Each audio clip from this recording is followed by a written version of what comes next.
She called me late last night to say she loved me so. It didn't matter anymore. But I say she never cared and that she never will. I do it all again. I guess I have to wait until then. If I get drunk, well, I'll pass out on the floor now, baby. You won't bother me no more. If you're drinking, well, you know that you're my friend, and I say, I think I'll have myself a beer. Hello, everybody, and welcome to another episode of The Podcast Boys. I am one of your hosts, Connor Nielsen, and joining me, as always, is the Comics Kid 2099. How are you doing, Comics Kid? I'm doing very well, and yourself? I'm also doing well. We've just left October. This is a podcast where we talk about Twin Peaks and Twin Peaks adjacent things. Now that we have finished going through the entire series, the movies, doing lists on episodes and characters and what have you, we now talk about projects, movies, and TV shows that have Twin Peaks alumni in them. Today we are talking about the 1999 David Lynch film The Straight Story, starring Richard Farnsworth. Comics Kid, why don't you tell us a little bit about this film? This is a movie about a man who he finds out his brother had a stroke, and his brother lives a couple of states away, and so he wants to go and set things right between him and his brother, because for about 10 or 15 years they have not been on speaking terms, and so he is unable to drive. He does not have a driver's license, so he gets on his John Deere lawnmower and he makes the very long journey to visit his brother, and basically this movie is showing what he does along the way. Yeah, it is basically a road trip movie. Yeah. The world's slowest road trip movie. Mm-hmm. So this was my pick, and I picked this because there are two cameos from people from the Twin Peaks franchise. There is Harry Dean Stanton at the very end, and then earlier there's Everett McGill. So I've had a pretty busy life for the last couple weeks. Not to get too personal, there was a death in the family, and I needed something that like to talk about on this podcast that I was very familiar with. I've seen this movie like 4 or 5 times, so this might be a little bit of a disappointment for you, but I watched it before this last week, the week before this one. So I figured this would probably be a good placeholder pick on my end. I guess I should say this is one of my favorite movies. When I first watched it, I thought it was pretty good. And then I watched it a second time with my twin brother, and we both ended up crying like babies, which was a little surprising because the first time I watched it, I did not cry. And then the third time I watched it, I liked it. I watched it a third time earlier this year, and then I watched it a fourth time earlier this year, and now it's just become one of those movies that makes me cry every time I watch it, which is a little interesting because usually if I ever cry during a movie, which is not regularly at all, it's like the first time I watch it, it's like this an emotionally overwhelming movie. But I think that for a movie that is this slowly paced, it's kind of like when I first watched it, one of the things I had said was it's less than 2 hours long. It feels like it's 2.5 hours long, but I would have watched it for like 3 or 4 hours. Like I really enjoyed the laid back, easygoing feeling of this movie.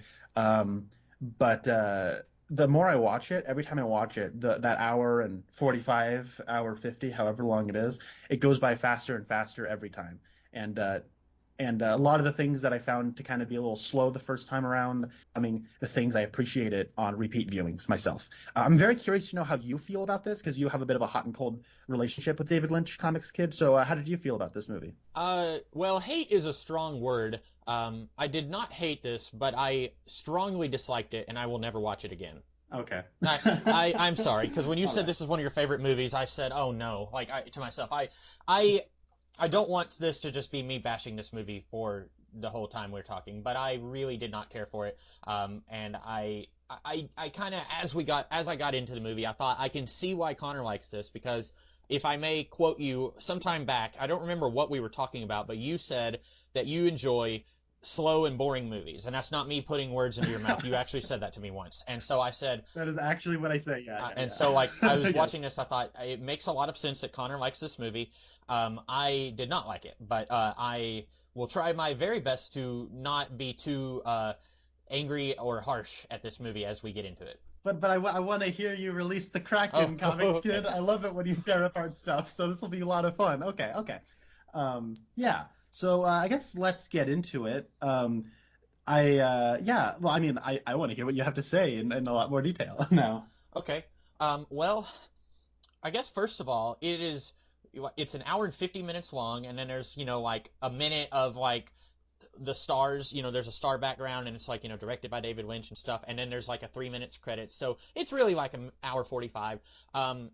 It is 17 minutes into the movie before we get the premise of the movie. That Alan Strait, played by Richard Farnsworth, he says, "I'm going to go visit my brother." That is 17 minutes into the movie, and for me, it felt like it was 45 minutes. Like you said, this movie feels like it's like 2.5 hours long. It felt a lot longer to me. And I had to like you said last time when we talked about The Cutting Edge. You said that with that type of movie, you have to pause and take a lap before you can get back into it. I had to do that here. There was a couple of times where I just had to pause and just kind of like slap myself in the face and like wake up and then like get up, walk around the house, come back, and then watch another 10 minutes.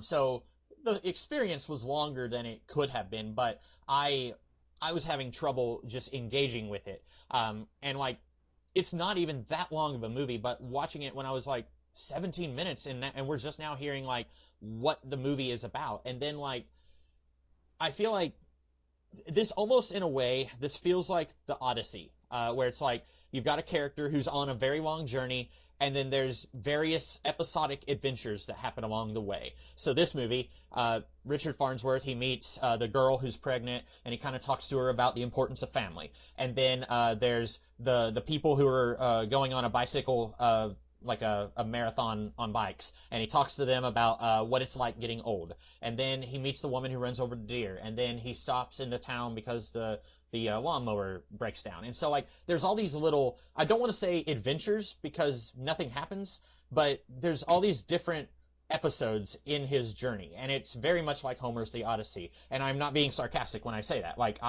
if you had told Yeah. me that this is kind of like Oh Brother Where Art Thou, where it's like a modern interpretation of it, I would have believed you. Except this is based on a real story. But we talked about The Founder, and it can be based on a real story, but still take artistic license with the truth. And so, for all I know, none of these things actually happened to Alan Strait in real life. Maybe it was just one really long, boring road trip, and he didn't meet anyone. I don't know, but so I felt like, oh, this is kind of like that, except with the Odyssey, there's things happening. I'm not trying to be like sarcastic, but like he gets trapped on an island, and then there's all these women, and they want to kill the men, or he's trapped on an island, and there's a Cyclops who wants to eat them, and stuff is happening. But here, it's just a whole bunch of conversations, and I just I had trouble engaging with it. Yeah, I think that when you look at a bunch of lists of like people ranking David Lynch's films,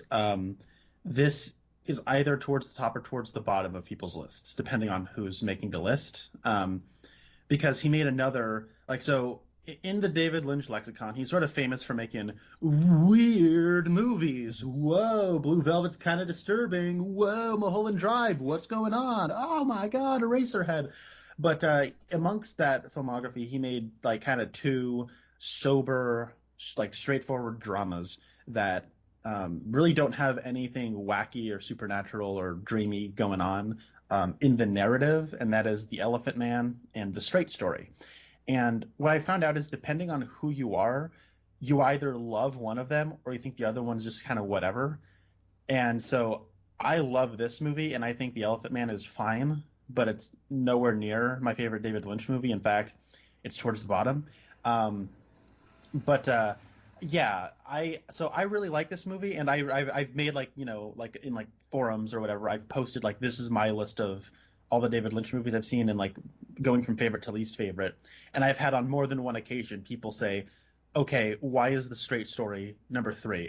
Like you got to explain that one to me. So I understand where like your frustration and boredom come from, because in the past we've talked about things like Jackie Brown that you really Hmm. liked, and I know a lot of people who think Jackie Brown is very boring because it's just like takes forever to get to anything to happen, and it's a bunch of old people talking.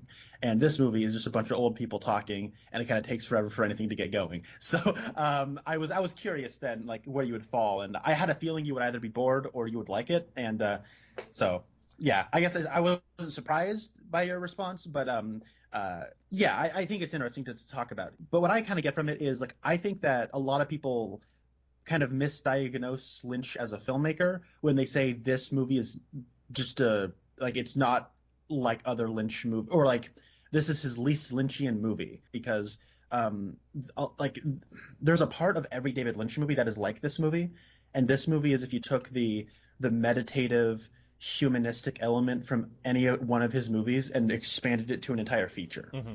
And because like in like the Ed and Nadine and Norma like subplot in Peak season 3, that just feels like an addendum to this movie. And you know what I mean? Like there's a lot of that kind of older people or people who are in love or people or like some kind of love driving some kind of inward quest that somebody has throughout a lot of his movies. Mm-hmm. And this is about like not like romantic love, it's about brotherly love that is kind of coming to the surface after many years. And what I like about it is you had talked about like the Odyssey, and I'd actually never thought about it in those terms before, but what I had sort of thought about it as is I guess this is a spoiler cast. Like you said, the premise is Alvin Strait is an old man and he gets on a tractor to go across the state line like 300 and something miles to visit his brother Lyle. And along the way he meets first, a pregnant woman who's like a teenager, then like college age people on bikes, and then a career aged woman, and then like an older middle-aged couple, and then he goes to like dinner with an old man, and then it kind of culminates in him going to a graveyard where he talks to a priest. And the way all of those are laid out is that the people he's interacting with are getting older, and he's kind of you're kind of like seeing his life, like he's sort of seeing his life being presented to him in different stages as he goes along the way. Like, the college age people are older than the pregnant girl. The career aged woman is older than the people on the bikes. The family is older than the woman in the car. You know what I mean? Mm-hmm. And then so like you're sort of watching life go before your eyes until you're like kind of having confession with a priest in a graveyard. It's almost like talking to God or somebody after you've died. And it's like he kind of has to go through this before he can feel comfortable actually confronting Lyle. And this isn't kind of talked about in the movie, but I kind of get this feeling from just like the way David Lynch directs the scene, specifically when he's crossing the river, and like it kind of gets kind of ominous and foreboding, and it kind of gets a little tense for a second there while he's going. And what I kind of get from that is there's a part of him that wants to be too late to visit his brother, where he talks about how this trip is him swallowing his pride to admit he was wrong and like just being the one to break bread. And part of him, I get the sense that a part of him wants to be too late. He wants his brother to be dead. He doesn't actually want to break bread with him, but he wants to be able to say that he tried. And he's a very stubborn man, which we learn very early on. And so that's the sense that I get from it. I like how slow and meditative this movie is. I love the long montages of that Angelo Badalamenti music playing as you get sweeping shots of the Midwest. It's one of those things where I watch this movie and I think, this is a very beautiful country and I'd like to go travel it sometime. And I feel like it's like the true story is odd enough to where it's like, of course David Lynch made this. To me, this is, I guess, like people say this is like the least Lynchian of his movies, and I guess I could agree in the sense that it's rated G and it was released by the Walt Disney Corporation. That's not to say like it was made by Walt Disney. Basically, this was the 90s, and what happened was they would like go to film festivals, acquire like wholesome, family-friendly movies that were also artistically sound or whatever, and then just acquire the distribution rights for it. And I think that's the story here. But anyways, that's sort of like what I get out of this movie. Yeah, and you're not wrong. Thematically, that idea of age and getting older and the cycle of life, that's all there. I have said before that, in my opinion, themes are not quite enough to keep me engaged in a movie. There also has to be stuff happening. And thematically, you're right, that is what's present in the movie, but I just wish there was more here. And I don't really know what I wish had happened, but like I just found it really hard for me to keep going with it. You're gonna think I'm joking, but like my favorite part of the movie is when the woman ran over the deer, because like she hits the deer and then like she's screaming, and I like kind of wake up for a minute. I'm like, oh, a person with like performance, like there's energy in their performance, and I'm here for it. And then it lasts for about 2 minutes, and then it's back to like the slow easygoing stuff that you were talking about, and I was like, again, I don't really know what I wish had happened. I just wasn't into what was happening. I get you. And I agree. Like, theme is not enough to carry um, like a story. But I do enjoy the process of watching this, easygoing as it may be. I enjoy the people he meets along the way. I enjoy the conversations they have, and I think a lot of this comes down to, I think Richard Farnsworth's performance is exceptional. Like, I really really like it. Mm-hmm. And in like my Letterboxd review of this that I had done at some point, I had like mentioned that there's like, what I like about this movie is like, I can't tell you another movie like this. I mean, there are plenty of based on true stories awards vehicles for aging character actors finally getting the lead. There are plenty of those, but like, in that category, you will never find one like this, because usually when you get like your character actor veteran who's now doing the lead, they get to kind of show off, and this is not a very showy performance in the traditional sense. Mm-hmm. I love how we don't get flashbacks. I like how we don't get any little like easy drama tricks that kind of, I don't know, like, I like it stays consistent, and I like the long takes of just Richard Farnsworth's face, and you hear his voice, and there are subtleties, and I like, I don't know, like, this reminds me of like my grandfather. And I mean, I know that's a very personal thing where it's like probably thinking, how am I supposed to argue with that? I don't mean to do that, but there's a level of like personality, or like there's a level of like personalness to this that I can't really take away from myself or the movie. And also it's a matter of like, I got a brother, and like at the end when he's talking to the priest about growing up with his brother, it hits me like a ton of bricks. and a lot of that conversation with the priest feels like a very big payoff, because throughout it, Richard Farnsworth is always looking up at the stars. The opening is like Star Wars, like you just see stars and like all the credits start going by. And then you actually find out what all that is about when he talks about how when he was a kid, he and his brother in summer, like they'd always look forward to like the warm summer because it was cold 9 months of the year, and they would sleep outside and just look at the stars together. And that's like something he's done, because like early on he tells his daughter, played by Sissy Spacek, to look up at the stars, and throughout like the entire journey he's looking up at the stars. And the night he gets the phone call from his brother, it's raining and there's lightning, and he's still like looking up into the sky. It's like you get like, that's a thing from his life that he might. There's a line in the movie where he says neither of us have had a brother for many years now. Mm-hmm. It's like, yeah, they don't have a relationship, but that brotherhood from childhood is like given him these things in his life that he still has, like looking up at the stars, like that's a part of his life, even though his brother and he are estranged from one another. Mm-hmm.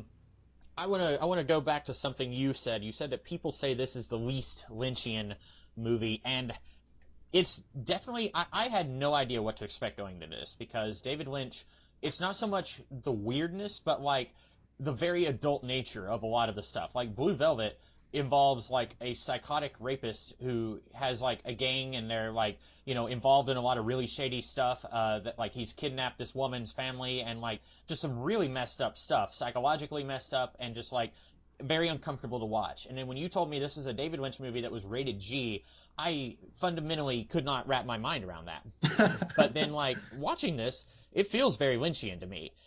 It's different than everything else he's done. Like, it's not the weird dark side of, you know, humanity. Like, even Twin Peaks, the series, is quite a bit more tame than Blue Velvet and Fire Walk with Me, but it's much more gruesome than this. But like, this is pretty wholesome, but it still feels very Lynchian. Like, there's the long shot, you know, there's the, you remember in the season 2 premiere, there's the old man who, you know, he's walks for forever, and then he says, "I heard about you," and I can't remember, you didn't like that, did you? Yeah, I actually just recently watched through like all the good stuff of Twin Peaks before, you know, it drops off. Like, I basically watched through everything up until they solve the mystery, and watching that season 2 premiere was amazing, because I've seen that so many times, and I was watching it with a friend, and he was like, had the exact same reaction I did when I first watched it, where he was like, what is this? What's going on? And yeah, at this point, I don't even know if I like it or not. It's just a part of Twin Peaks at Mhm. this point, and I've accepted it. But I get where you're coming from. Yeah. Well, like it's just weird to me that you like this movie, but I felt like a lot of this movie felt like that in Twin Peaks, where it's like, he's walking across the room and, it takes 5 minutes for him to get from one side of the room to the other. I felt like a lot of this movie felt a lot like that, where it's like you get long stretches of silence and there will be music, but then there's no music. Like, especially at the beginning, like when you hear something happen in a house, there's a woman sunbathing outside, and then there's an old man. He's slowly walking down the street, and then he comes and he starts knocking on the door. He yells at the woman who's sunbathing, and then he goes inside. And like it reminded me a lot of the I Heard About You from season 2 premiere. And so it kind of surprises me that you enjoyed this so much. And as we started talking about it, you said like, this was a movie you really liked. It makes sense because, like you said, you have a brother. It's a twin brother, so you two are both as close in age as you can be. And we don't know how old we don't know how much of an age difference there is between Lyle and Alan, but like I get the sense that they were both very close in age. This isn't like one of them was like 10 years older or anything like that. I should point out I do not have a brother. I have a sister, and I feel like we're close, I guess. But I don't think that a brother-sister relationship can be as close as a brother-brother relationship. I feel like there's going to be more distance there than there is between two brothers. And maybe someone else out there can tell me I'm wrong. So I feel like this movie was it's made in such a way where it was going to appeal to you more than it was going to appeal to me, if that makes sense. That is an entirely fair point. Yeah. One thing that I was curious about is you live in the Midwest, and I was curious how like the Midwestern setting and like the filming has a lot of reverence for that kind of landscape and the people who live there and whatnot. And I was actually just kind of curious if that was like an element you might have appreciated or liked or maybe didn't think about much. I was actually curious about that aspect of it. I didn't think about it much, but I appreciate that this is not making fun of the people. You look at most movies, if the word Tennessee is mentioned in a movie, there's a good chance that the good old volunteer state is going to be the butt of a joke. Iron Man 3 is a movie that I think is pretty good, but then they make a joke about like, oh, they don't have any internet around here, and so like this movie, I feel like there's aspects of it like there are characters in this movie where it's like I feel like I have met that person before in real life, and I'll talk about it more later, but like there are characters here who it's like I don't like these characters, but I don't think at any point that David Lynch is making fun of these people, and I appreciate that, but I didn't think much about it when I was watching the movie. That's fair. Okay, yeah. I was just curious if like that would be something that crossed your mind or whatnot. One thing I like is that this movie has a very, and I'm gonna say this word, it's not gonna sound what I mean. It has an unattractive cast, and I'm not saying, not conventionally attractive cast, I should say. Everybody's older. Like the most glamorous person in this movie is Sissy Spacek, and like she's deliberately trying to like kind of do something. So this is something in the movie that is talked about. It's kind of kept a little vague because it's talked about the way somebody who has a daughter that might have a mental handicap would talk about it, and like it's like she kind of talks with a bit of like a stammer or like a pause or I don't know what it would be, and but Alvin maintains that like there's nothing wrong with her. It's just like she like is just a little bit slower, and so it's kind of kept a little ambiguous there. And Sissy Spacek is like not glamorous at all. It's to a degree like similar to like what I wish there were better comparisons to be made. If I may, but kind of like what's that?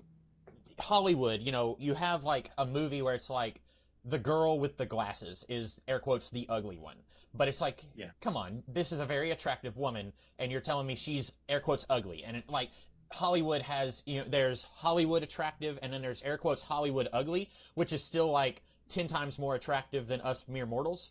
And so like yes. If I may, what I think you're saying is this is a movie with actual real mortals. Like you have, real actors in it, Everett McGill and Harry Dean Stanton and Sissy Spacek. I had never heard of Richard Farnsworth before. This was his last role. But like all the other actors in it, I feel like these people could have been people that like David Lynch just walked into a Tractor Supply and said, "Excuse me, sir, I'm making a movie. Would you like to play the guy that offers to give a ride to Alan Strait?" Like these feel like real people and not air quotes Hollywood attractive. If that's Yeah, that's what yeah, that's kind of what I'm getting at wholesale. I was thinking specifically with the Sissy Spacek character. There's an element of when an actor will make a transformation, and I put that in as big of air quotes as possible, where it's like, wow, they really transformed themselves, and it's usually because they made themselves unattractive. Like, oh my gosh, look how much weight this person gained or lost. Look how frail they look. Yeah, I'm thinking about Christian Bale, but actually I'm thinking about Charlize Theron in Monster, and it's like, oh, look how ugly she is. She looks like a serial killer, and it's like, usually it's something extreme like that, you know? Why is this actor losing all this weight to look like an ugly person? Oh, it's because they're like a crazy person. Why is like Jared Leto gaining like all this weight to be in a movie? Oh, it's so he can play the guy who shot John Lennon. You know what I mean? It's like it's always something like that where the mere mortals that, as you said, are like there's something wrong with them to a degree, and there's like a level of dissonance in like cinematic language in Hollywood where pretty people is normal, and if it's not pretty, then it's not normal. And Sissy Spacek is like, if you would call it a transformation, she doesn't look like Sissy Spacek to me very much. We watched Carrie, which was sometime earlier than this movie, but like she looks like she could be like one of my friend's moms. You know what I mean? And like a lot of like everybody who's not a name you've heard of, which is most people in this movie, it does look like they were like, and I know that they shot this movie in sequence, and which is very rare for Hollywood or like any movie really. And it does feel like they were just like in the area and knocked on doors and said, "Hey, you want to be in a movie?" And I like that. It feels like there are just normal people in this movie. And a lot of times, like I find this movie very like humorous in like wholesome like old man ways. like early on, there's a fun bit where Alvin is buying a grabber from a store, and like that person just seems to really like his grabber, and it's a really funny scene to me. And then this one guy with his big mustache, his trait is he's a little nosy. He says, "Alvin, what are you gonna do with that grabber?" And then he says, "Grab it." I don't know what it is about that. When Dorothy, the next door neighbor of them, is just kind of sunbathing, and she like leaves, and then like that same guy comes over to his house. He's knocking at the door asking for Alvin, and then Dorothy says, "Oh hey, Rose isn't here." And he says, "You hear me asking for Rose? I'm asking for Alvin." And like that I found very funny. And then when they find him and he's fallen on the ground, and like she's like overstricken with like shock, and she can't remember the number for 911. It's like little stuff like that I found to be, I like these people, and I like what I get is that like the way we're seeing these characters is the way Alvin sees them, and it makes me like this character a lot because he likes the people he's meeting, even though he's kind of stubborn. I don't know, I liked it, and I want to kind of get into like the whole disability angle of this movie because I actually wrote a paper on this in college, but I'll get to that in a little while. But well, before we hit that up, I actually kind of didn't like some of the characters.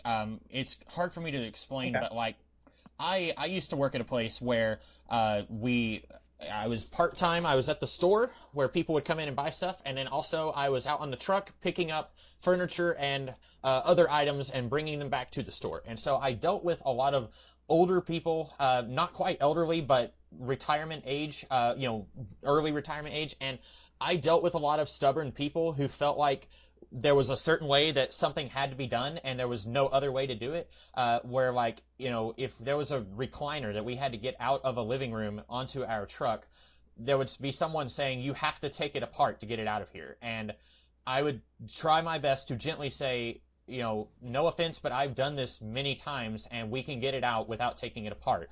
And they would almost get hostile saying like, "No, you have to take it apart." And I'm thinking, okay, but then I'm going to be the one that's going to have to put it back together later, and I don't want to do that. I don't want to make more work for myself.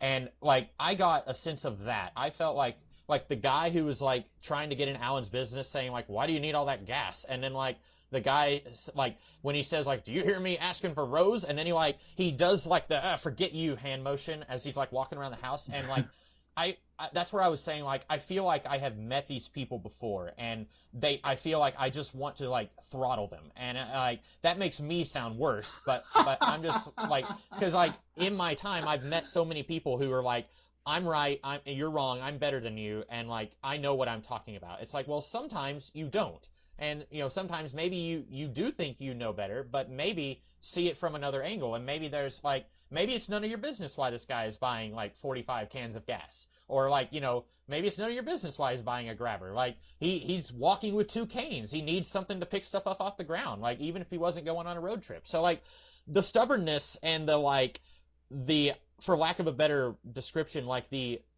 elderly supremacy, it really irritates me in general, and this movie was like filled to the brim with it. But again, that's a situation where like I worked at that job for like over 5 years, and that was I was in and out of that just every single day. And so someone who hasn't dealt with all of that, probably this wouldn't even occur to them that that would be a thing. Yeah, your lack of tolerance for nosy or stubborn old people. I worked at a place that was like like a workshop for a year and a half with a bunch of people who were in their 60s, and they got on my nerves every so often. But I always like it when I watch a movie that has like a level of tenderness that I kind of aspire to have on in David Lynch movies. Like Agent Cooper has like this zen and this quality in Twin Peaks that like I want to be like that in my daily life. I want to employ a level of that, and in this movie, I might not be as stubborn, but like Alvin Straight has like even though he interacts with people and has like a bit of like a shortness with them, he does have like a tenderness and like an affection towards them, even if he doesn't necessarily show it. But it's like on the inside, I do want to have that tenderness towards as many people as possible, and like that's what I like a lot about these I think that's why David Lynch movies really speak to me a lot. Yeah, and that makes sense. Why don't you talk about the thesis of your paper that you wrote in college? Well, it's an interesting aspect because there's a level of like I mean this is almost like you could like just college student bingo. Like I took a critical theory class. All right, mark that one off. And so I mean I didn't really get a deep dive on any one subject. It was just kind of a course that did a pretty brief recap of all the major critical theory movements throughout history, from like structuralism to feminist theory to post-colonial theory to disability studies and other things as well. Mhm.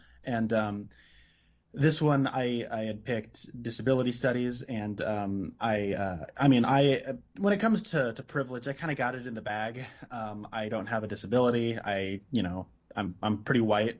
I kind of cover the gambit. But like so I felt a little like kind of uncomfortable maybe trying to be like the white kid trying to tell people about like black people oppression in that class or whatever. But so I picked disability studies, and I did some reading on it. And I mean, I'm no expert, but one thing that I think is pretty uncontroversial to say is that people with disabilities in media historically are treated lesser than people without disability. Um, I know that, like for example, diabetes is something that is like pretty much doesn't exist in Hollywood movies. Mhm. And so it's like you never see a character with disabilities, like hardly ever in a movie. And I think I've seen on a number of occasions someone who has to take insulin. The big twist is that he's not actually diabetic and it's not insulin he's taking, and like that's a twist. And I'm like, really? But like in this, like the first time we ever see Alvin, we like okay, the first interaction we have with Alvin is like we hear him falling down. The first time we see him is a shot of looking down at him as he's laying on the ground. And these are all things that could just immediately dehumanize him and have us view him as a fragile object as opposed to a person. But what I like is that David Lynch employs a subversive element to where that scene where he's lying on the ground, like he is pretty cool with it. He just needs some help up. And like there's a level of kind of humor to where that old man is saying, "Come on, Rose, pick up put the phone down. We'll figure this out. Like it's fine." And it immediately like has a situation where somebody would go, "Oh no, not the poor old man," and then they have him pick up, and in having him get on his riding lawnmower and doing this thing his way, even though he needs two canes to walk, and he's not quitting smoking anytime soon. Like you have all these things that are pretty empowering for like a people who might not be as physically able as others. And I like the like with the Rose character. It addresses things about how like there is bias against people who you don't even necessarily need to be mentally handicapped. If somebody can perceive you that way, then you are immediately like kind of have like privileges revoked, like having children. And there's like the dreamiest quality about this movie is that part where Rose is sitting looking out the window and you see a little ball bounce into their yard and a kid picks it up, and it addresses these things in a way that isn't mawkish or saccharine or like overly sentimental. It has a very matter of fact, this is the way things are kind of way, and these people have just had to live with the way things are for this long. So there's a level of like peace that they have with the way that they're perceived by the world, and I really admire that quality in this movie. And I think it does a lot more help for people who would, people with disabilities than like portraying them as like Tiny Tim or as like even somebody like Lieutenant Dan in Forrest Gump, or people who just need a big life changing moment to like help out, or like they're saints, or they're, what I mean, like these are not extreme characters. They're very they're given a level of humanity that typically people with disabilities don't have, and I really like that about this movie. Mm-hmm. Yeah, and if I may add my 2 cents to the, I hesitate to even call it disability train, but like I have type 1 diabetes and have had it since I was 8 years old. I don't even think of it as a disability for myself. I have friends who have diabetes who have it much worse than I do. I've known some people, older people, who died from complications of diabetes, but like for me, I've got it pretty easy. But I've run into people who know that I'm diabetic, or they find out and they'll say, "Well, you don't look fat," and I'm thinking, I get that that you don't think you're insulting me, but that sounds like, or if you say you don't look diabetic, that still comes across very patronizing. Or Yeah. if I'm eating something and they say, well, you're not allowed to have that, and it's like, no offense, but I've had this for over half my life. I know what am and am not allowed to eat. Like there's a really funny, if you go to YouTube and type in diabetic comedian, there's this British guy, I don't even remember his name, but he did a bit talking about some of his air quote struggles with diabetes and people like and their reactions to it. And I kind of was like, oh, because the doctor mentions he says diabetes. He kind of says it weird, but like almost like the late Wilford Brimley, who is a cherished icon among the diabetic community. We love to laugh with and at the old Liberty Medicare commercials, but but like he mentions, you've got emphysema, your hip is bad, and you have diabetes, and I was like, oh, okay. And then I don't know what they could have done, but they don't mention the diabetes again.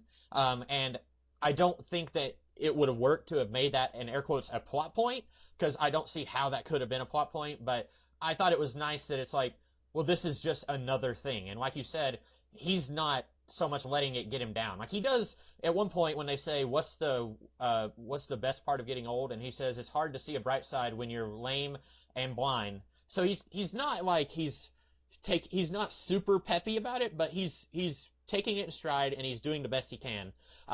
And so he doesn't mention his diabetes again. And I kind of like that. I kind of like that this is just another thing that he deals with, and he's not going around and saying, look at me, woe is me, everyone, change the world for me. He's not doing that. He's stubborn, and I'm a little bit of a hypocrite because I talk about how much like stubborn older people anger me, but also I am incredibly stubborn as well. And so like if I'm doing something that is difficult, and it might not even have anything to do with diabetes, it's kind of getting away from that, but like if I'm like trying to lift something that's heavy, I want to just get it and do it myself. And then someone comes up to me and says, well, let me help you with that. I almost always want to say, no, I've got it. Please just let me do it. And someday I'm going to have to learn to just put my pride aside and just let a younger person who offers to help, just let them help. But I'm only 31 right now, so I'm at the moment I'm okay. But like someday I'm going to try lifting something heavy and I'm going to realize I can't do that anymore. And so it was simultaneously inspiring to see a guy who wants to just do stuff. He doesn't want to just sit back and let everyone take care of him. He wants to keep going, but also at the same time, I want to go in and tell Alan, hey, these guys have a good point. Like, I don't remember the character's name, but the guy who says, like, you could have died going down that hill, and he says, there's other hills. Please let me take you there myself. I'll take you in my car. I kind of want to tell Alan, I know that you want to do this your way, but let him take you in his car. Like, this is dangerous for you, and you could die. And so, like, it's a weird thing where it is both inspiring, but also there's a negative aspect to it as well. Yeah, and that's what I like about the movie is that like things are complicated, and like these characters, like it's kind of dumb, like Alvin's whole thing of doing this his way. It's stubborn, and to a degree, it's kind of dumb because he could very well hurt or kill himself, or someone else. Or somebody else, yes. But like I said, I think that there is a part of him that wants to be late and doesn't want to get there in time. But to your point, like I've actually been thinking about this since you brought this up. You're a little confused if I kind of would be annoyed by the really glacially slow people who like walk back and forth in like Twin Peaks, like the bellhop or like the banker guy in the last episode. And I think in those examples, David Lynch is like playing that as comedy at the audience's expense, where it's kind of like a troll. And once I've been through Twin Peaks, I find it funny too. But in this, like it's given a level of sincerity, and it's not played for comedy. And it's sort of David Lynch sort of letting us indulge in like admiring the slowness as beauty, and like as opposed to kind of having it at our expense. So I think that's kind of why I probably like it here and not necessarily when I was first watching Twin Peaks. Okay. Because I find the old man in the final episode to be hilarious at the bank. Like, I think that is legitimately funny because of how trollish it is. I don't remember what I thought of that at the time. I haven't watched that episode since we talked about it, but I probably would laugh about it if I watched that now. Where else did you want to go with this discussion? Because I feel like I've kind of hit... you know what? I know what we should talk about. Were you okay with it, or were you upset that we did not get a conversation between the brothers at the end? That when I first watched the movie, it kind of startled me that it ends so abruptly. I mean, the whole movie's really slow, but like relative to the pacing of the movie, we don't get like a montage of him traveling back. We don't get, he and his brother having a cheers over a bottle of champagne. Like, we don't get any of that. He shows up, says hey. They sit on a porch together, and then it fades to stars, and then it's over. And when I first watched it, I was just kind of more taken aback by it and sort of sat back in silence and thought, I wonder what that's supposed to mean. Like, I wonder like what that, because that's very much a choice. And I'm like, I wonder what that choice is getting at here. And I guess since then, it's like that's just the way the movie ends. I think it's pretty cool that like the point of the movie was like, while brotherhood and all that stuff is thematic to the story, what the movie is ultimately about is Alvin making the journey, and he does make that journey. So I guess I'm cool with it, but it is a little unexpected. Yeah, I wished we had more interactions between them. And you're right, the movie is about the journey, not the destination. But I think I knew that Harry Dean Stanton was in this. The first time you had told me about this a long time ago, for some reason I think I had like warped it in my mind where I thought it was going to be Harry Dean Stanton on the tractor making the journey. And so I was kind of, as I got into this, I was like, oh no, it's someone else who's going to have the journey. But I like Harry Dean Stanton. I like him in pretty much everything I've seen. So Me too. I wanted to see more with him, and for anyone who hasn't seen it, I'm not making this up. He probably has about a minute and a half of screen time in the movie. I wish we could have gotten more with him. And after so many conversations that Alan has with other people about his brother and the relationship that fell apart, I would have liked to have seen like a hug, or where one of them says, "I've missed you," something like that. But we barely get anything. And you're right. The movie is about the journey, but I still wish that the destination could have been a little bit more satisfying.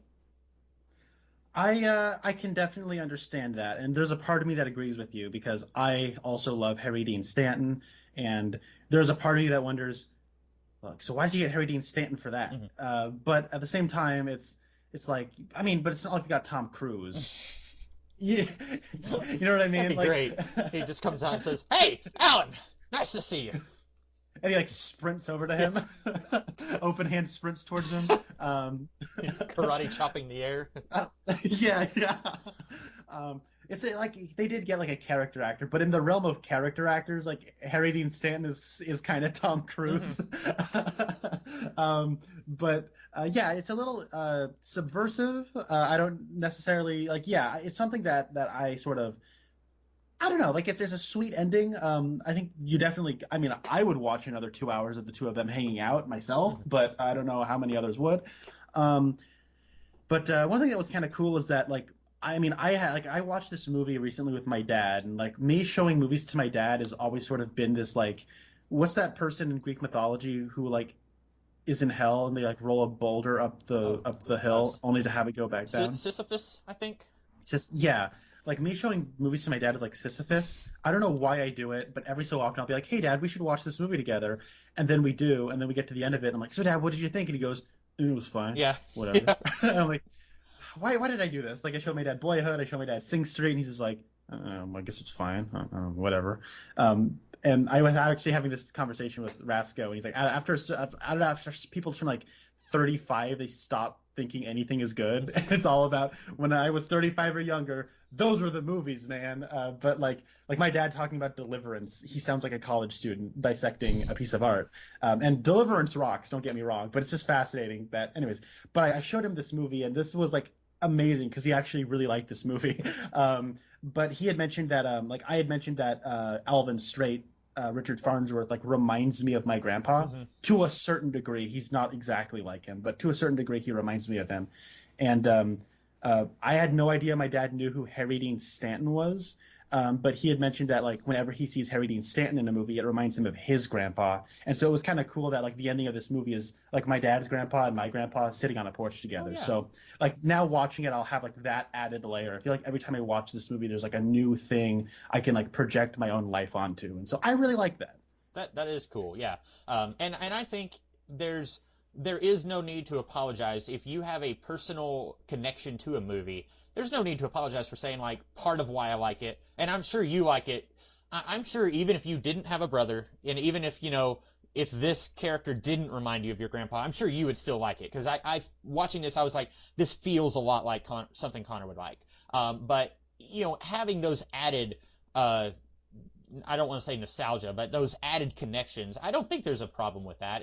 And so like when you have some curmudgeon like me who comes in and says like I hated this, like it's like well I don't have those connections, but you still do, and so it's okay for you to enjoy them. Yeah, and I mean, when we were actually we talked about The Founder a couple of episodes ago with Ben, and this is like a movie that I actually got Ben to watch, and he said, Connor, yeah, I mean, technically I think it's a very good movie, but gosh, it's so slow, dude.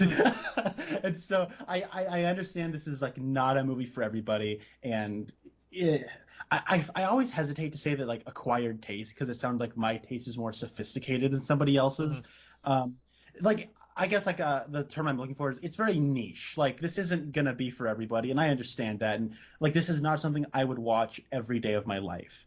But every so often there's a point in my life where I just like, you know what? I need something meditative. I need something slow. I just want to sit and like chill to a movie. This one always gets the job done. I want to like kind of gawk a little bit. I know this is the part of the conversation where Comics Kid says, I don't care. Like I don't. I mean, I don't really know a whole lot about the filmmaking side of things. So, but I'll like, want to talk about the filmmaking side of things here for a second, because I think like for G-rated, based on a true story kind of a thing, I think people kind of don't think to analyze the filmmaking. I think that with something like I'm trying to think of like what's that movie with Dennis Quaid? It's called The Rookie, where he's like it's like another G-rated Disney movie that's live action from this era, and it's just kind of like a movie that they set action and they filmed people and they acted and it was pretty good, I guess. I don't know, I've never seen it.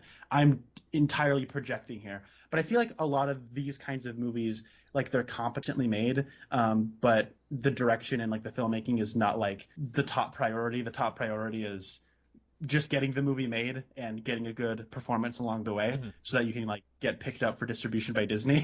But there's a lot of really great filmmaking here that I think would go unnoticed because it's not very showy or flashy. I think the editing is kind of remarkable, and the way it kind of goes along and like I don't know, I'm thinking about like there's like the part where there's a little fire, where it's the way the scene between Alvin and the pregnant girl ends. It's like a wide shot where you see their little fire, Hmm. and then when it crossfades to the sun rising, where the fire was, that is where the sun is rising. And so it's a really cool crossfade. Like that's a decision with thought put behind it. And the David Lynch shot, if you had to like have like a director trademark, it is a it is the camera looking down at the road as you're seeing the divider line in the road in the center of the screen going by. Hmm. You see this in Blue Velvet. Shocker, you see it in Lost Highway. You see it in this movie. And what I always like is like you see it in Wild at Heart. When he puts that in a movie, I always like to think, however fast that divider line is going by, that's like the pacing of the movie. And so like in Wild at Heart, that movie for a David Lynch movie is very fast paced, so that the road divider lines are going by pretty quick. Same thing with Blue Velvet, and same thing for Lost Highway. But this movie, when it has that shot, it is so slow, and because that almost feels like an in joke for people like me, and like it always makes me laugh whenever it cuts to the road. It's just a bird's eye view close up of the road, and you see the little divider lines going by at like 2 miles an hour. Hmm. I think that's pretty funny myself. Yeah. I was thinking of Blue Velvet when I saw The Road here, and I have not seen Lost Highway. I'm sure at some point I will be held prisoner and made to watch it. But I I don't know if I would actually do that to you. oh thank you. I don't even know what it's about. I just know that I've heard people say it's like really dark and messed up, and so I didn't know if my mind could handle it. But I watching this, I was like, this reminds me of Blue Velvet a little bit. Also Terminator 2 for some reason, like Oh yeah. but different filmmaker, but still kind of reminds me of that. I agree. I think I've only seen Terminator 2 once, and that was like my number one movie on my list of shame, where I'd always be embarrassed to say I've never seen Terminator 2. I finally saw Terminator 2. It was really good, but I'd actually forgotten about that until you just mentioned that. Yeah. And speaking of Wilford Brimley, I finally saw The Thing. Oh yeah, So no, that's a good movie. that's a really good movie. I saw it for the first time a few months ago, and I quite liked it. And I think I'm a big John Carpenter fan. I mean, there's not everything he did was gold. Like there's Ghosts of yeah, Mars. Ghost of Mars. But like there's a few movies out there where I'm just like, this man was like an alien who came and said like, let me guys show you. Like he just cracked his knuckles and said, just stand back and watch this. So like, um, Yeah, he comes from the opposite side of the galaxy of where like Tommy Wiseau came from. they're both at war. They're trying to claim the soul of this planet. Um, but yeah, that's did you have anything else to say about the movie? Because I don't think I did. I guess like you always like to come like with some trivia, Hmm. and I actually do have a little bit of trivia about this Okay. movie. I don't know if you. So this is the only movie David Lynch made that did not have a hand in writing, Hmm. and the way it happens is that so David Lynch says that it's not that he dislikes screenplays, it's that he's hardly ever read one that he loves. And I think that probably comes down to the way he views screenplays is like it's like a roadmap, it tells you what to do, and the movie comes alive when you make it. That's sort of his view on it. And he said that so he was living with the writer. So Mary Sweeney had done a lot of editing for David Lynch's movies in the past. And I guess at the time they were living together, and they got married a little bit later. And so she wrote it, and then with like a friend of hers, and he read it, and he said it was one of only three screenplays that he like loved, just the screenplay portion of it. And he said, I really want to make this movie. Hmm.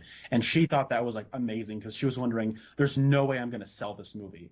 And so, but if David Lynch is attached to it, then it does, because he had just bounced back. Because after Twin Peaks, he went away for 5 years, and he bounced back with Lost Highway, which is a very angry movie that is really dark and twisted and like really brutal to its audience. And this almost feels like an apology for Lost Highway, Oh. even though Lost Highway is awesome. Like, and I really like it, and he's proud of that movie. It does feel like he kind of got rid of all that anger, and now he's reached a certain peace, and this is like a distillment of that peace. And uh, And so this movie was able to get made because she had a screenplay and he liked it and he wanted to make it. And so she wrote it, produced it, and edited the film. And I think I like Duane Dunham a lot, but I think Mary Sweeney is David Lynch's best editor. I think she works the best with him. But yeah, I think that's a fun little backstory about this movie. And I think that it's interesting how Lynchian the movie feels, but on a screenplay level, he had nothing to do with it. And that's kind of cool. Yes, and a few months ago, you and I talked a little bit about Christopher Nolan off camera, and I think in a way, Christopher Nolan and David Lynch are similar in that they pretty much will only do things that they are very personally involved with. Right. They're auteurs in the sense that like they're most of the time they're not going to just take a script that a studio has and just churn one out. David Lynch did do Dune, which is based on a pre-existing work, and then Christopher Nolan did do the Batman movies, and I believe The Prestige is based on a novel. But both of their bodies of work are stories that they very personally believe in and had a hand in creating. And so even if David Lynch only makes a movie like once every 5 years, even if it's something I don't like, I would rather he do something that he personally believes in than be like the director for Aquaman 2 or whatever, like, and nothing Right. against Right. James Wan, like, because every director has the thing that they enjoy. And like if I was a director, and I'm not, but if I was, I would probably really love doing the schlocky studio stuff. I probably wouldn't want to do the personal projects that really mean a lot to me, but like, I would feel very naked, and everyone can see, oh, this is what you're into. But like, I would really enjoy doing Aquaman 2, but like, I would rather directors like Chris Nolan and David Lynch do the movies that mean a lot to them, even if it means like you only see David Lynch once in a blue moon. Yeah, and I mean, I would classify myself as a cinephile, and I think the cinephile like stereotype is you like your auteur films, and I do. But I also do love me some studio schlock. Like I love Aquaman. That movie's a blast. Mhm. And I'm just glad we live in a world where we got both. I like that we can talk about the cutting edge and then come back and talk about the straight story because I enjoy both of these movies, one more than the other, and I like both of them in different ways. But honestly speaking, like I'll probably watch The Cutting Edge before I die again. Yeah. So, or I'll watch. Hold on, grammar's important. I will watch The Cutting Edge again before I die. I have not died before, so I think I've kind of covered the gambit here. Thank you for watching this, even if you didn't like it.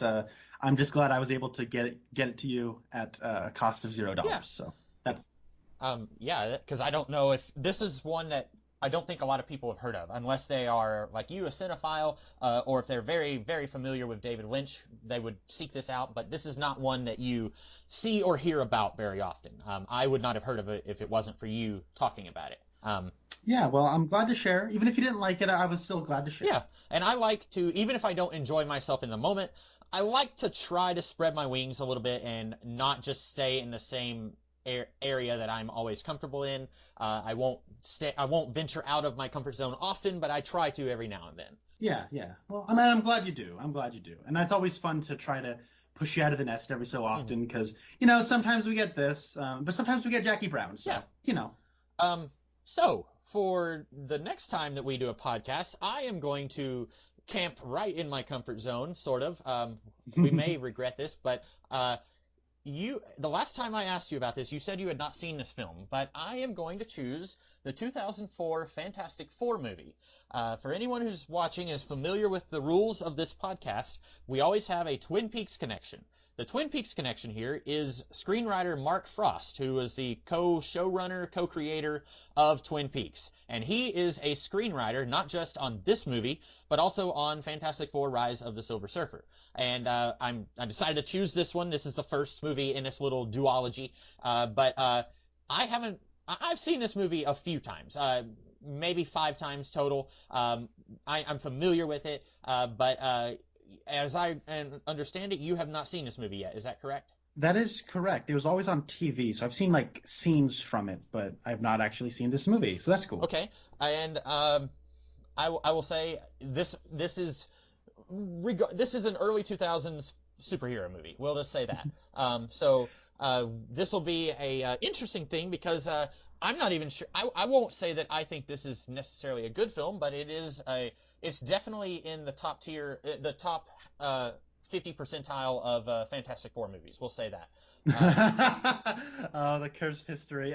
So it's actually, I mean, yeah, this will be our first behind the scenes connection, because Mark Frost actually has a cameo in one of the episodes of Twin Peaks. He in the season 2 premiere, there's like a news guy talking about the Packard sawmill fire, and that's Mark Frost. But he does not appear in this movie, but it'll be behind the scenes. So this is really fun. This is a first for us. So that'll be the thing we'll be talking about next time. And in the meantime, that's it for this one. So I am the Comics Kid 2099. I'm Connor Nielsen. And we'll see you guys in the future. Have a good one. Maybe someday I think of what to say. Maybe next time I remember what to do. She looks like heaven, or maybe this is hell. She said she'd do it all again. She promised not to tell. If I get drunk, well, I'll pass out on the floor now, baby. You won't bother me no more. Oh.